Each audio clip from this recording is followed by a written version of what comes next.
на ўзвеях часу.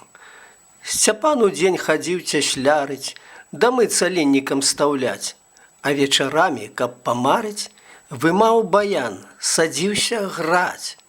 І з першай нотай, як на крылах, ён пераносіўся туды, адкуль яго пагнала крыўда, як птушку вырай халады. Ад смутку, горычы, бывала, шаптаў: «Пашлю я ўсё ж пісьмо». Ды крыўда мову адымала, сціскала дых, нібы ярмо. Калі яна цяпер не можа мне веры даць, як чалавек, куды ж пускацца ў падарожжа на ўсё жыццё, на цэлы век? Ах, хай пакрые зелень бросні, усё, што марна ўспамінаць. Не першы я і не апошні, каму з такога пачынаць. А іграў ён так, што досыць скора яго прызванню далі ход. Ён маладым саўгасным хорам стаў кіраваць у той жа год. І хор аднойчы, каб паднесці тутэйшай публіцы сюрпрыз, пачаў канцэрт з цаліннай песні кіраўніка і спеў на біс. Такі быў поспех неспадзеўны, такі грымеў авацый шквал, што кампазітар самадзейны пачуўся п'яным без пітва. І ўпершыню падумаў: шчасця на свеце большага няма, чым да людской душы дапасці, каб засвяцілася яна. Тым часам песня навасёлка пайшла гуляць па цаліне. І схамянуўся нейк вячорка: «А ўсё ж вучыцца трэба мне». Адпрацаваўшы год як цесля, сякеркай, гэблікам, пілой, сказаў: «Давай, таварыш, песня, да справы вернемся былой. І зноў засядзем за вучобу, каб не ўпусціць урочны час. А дзе? Даверымся на спробу Маскве, а вось ды прыме нас». Праз шмат гадоў з Масквы, сталіцы, Сцяпан вярнуўся ў стольны Мінск. Не сам сабой, а з маладзіцай, як паўнапраўны сем'янін. Мусфонд кватэркай забяспечыў, жыві ды радуйся, маўляў. На жаль, у шчасці чалавечым ён усё больш і больш губляў. Яго прыгожанькая Феня, якую ён лічыў сляпак, сваёй чароўнай добрай феяй, да грошай выявіла смак. Пакуль не стала палавінай, не бачыў ён задымкай чар. Як прагна Фенечка лавіла усякі сказ пра ганарар. Датуль зусім другое пела, пад ручку ходзячы ў кіно. Усё пра Баха ды Шапена, усё пра Грыга ды Гуно. Цяпер адкрылася. Ад Фені нямнога можа ён чакаць. Ва ўсякім разе аб натхненні забыцца трэба і маўчаць.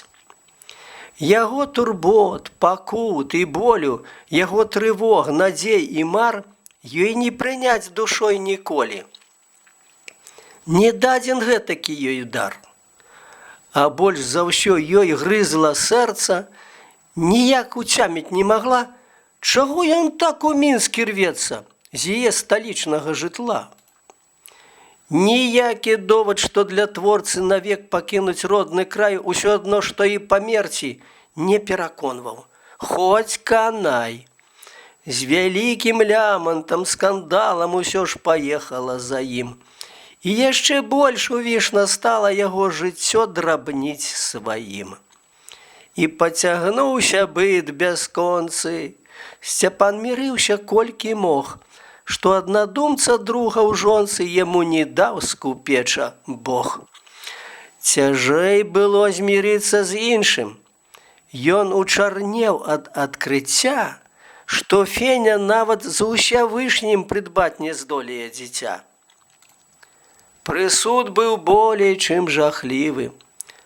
Ну вось і ўсё, даскону дзён, і ў шчасці будзеш нешчаслівы, і ў славе будзеш неславён. Тым часам шмат і ўчэпна вельмі пачаў ён думаць тут аб тым, як трэба мужна і сумленна шукаць свой голас, свой матыў. Па праўдзе, гэтаму спрыяла сяброства з дзедам Гарбылём, што ў ціхай хатцы бліз вакзала век дажываў свой бабылём. Стары скрыпач і кампазітар быў не пусты, ідэйны дзед. І праз ідэйнасць, як праз сіта, перасяваў мастацкі свет. Людзей ён ведаў адмыслова і бачыў кожнага наскрозь. І вызначаў беспамылкова, чаго ты варт і што ты ёсць. Ці ты музыка з ласкі Божай, і для цябе твой дар, твой крыж? Ці дзеля сытасці і грошай людзей забаўкамі чмурыш? Ці ты турбуешся, каб песня ішла з глыбокай глыбіні, ці як мага падрэзаць пнясе яе жывыя карані? На гэты конт было карысна Сцяпану браць у дзеда ўрок. Або, катэгарычна сціскаў ён востры кулачок. Каб песню вартую народа на поўны голас шчыра спець, што трэба творцу? Вельмі многа, радзіму ў сэрцы трэба мець. Каб кожны дзень твой быў узлётам, увысь, за звыклы небакрай, з яе высокім ладам лёсам ты ўласнай песні лад звярай. Памры, не дай сабе пад крылы падвесіць фальшу страшны груз, што з-пад нябёс надола брыне тваю душу у гразь і бруд. Так гаварыў стары музыка, яго з увагай слухаў госць, і пакрысе між імі ўзнікла накшталт ідэйнай змычкі штось. Сцяпан любіў бываць у дзеда. Гарбыль звычайна даставаў набор фарфоравы з буфета і госця кавай частаваў. У знак павагі для вітання перад гаворкай на зачын аднойчы дзед неспадзявана ўшчаў размову пра жанчын.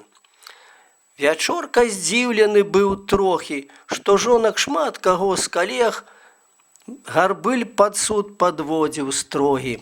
За іх адзін вялікі грэх. Да грошай прагныя страшэнна, штодзень тармосяць мужикоў.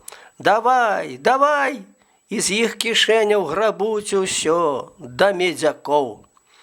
Паўвека жо я назіраю, пра гэта зло не піша друк, як лепшых хлопцаў прыбірае мяшчанства хцівае да рук. Абы хто з іх успыхнуў ярка свячэннем ноты ці радка, ураз падлезе хітраванка і забрытае прастака. Ён ні спагады, ні падмогі не будзе мець даскону дзён. Каму кладзе свой дар пад ногі, не разумее ахламон і не заўважыць, не адчуе, як з небам повязь абарве. Пад дудку злыдня затанцуе, у дружбе з д'яблам зажыве. Сцяпан тым разам ад старога пайшоў з цяжарам у грудзях. Ну, а які мяне самога чакае ў будучыні шлях? І чым закончу я нарэшце? Няўжо вось гэта мой і лёс, даскону з фенечкай ва ўпрэжцы цягнуць паныла грузны воз? І дзесь на рытвінах калдобах, як той знямоглы конь стары, аднойчы рухнуць у аглоблях, задраць капыце без пары. Тым часам цешча мама Фені раптоўна сталася ўдавой. І Феня ў моцным задуменні ізноў затрызніла Масквой. Трохпакаёвая кватэра каля садовага кальца жыла ў яе душы як вера, якой не здрадзіць да канца. «Паеду», – Феня заявіла, – «пабуду ў мамы нейкі час». Праз дзень, аднак жа, прыкаціла з рашэннем цвёрдым, як указ. «Дык вось табе, Сцяпан, умова, або перебары ў Маскву, або развод, і тэрмінова, бо ўсё вісіць на валаску». Ён зразумеў без тлумачэння яе жаданых думак ход.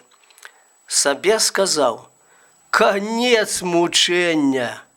А ёй развод, сказаў, развод.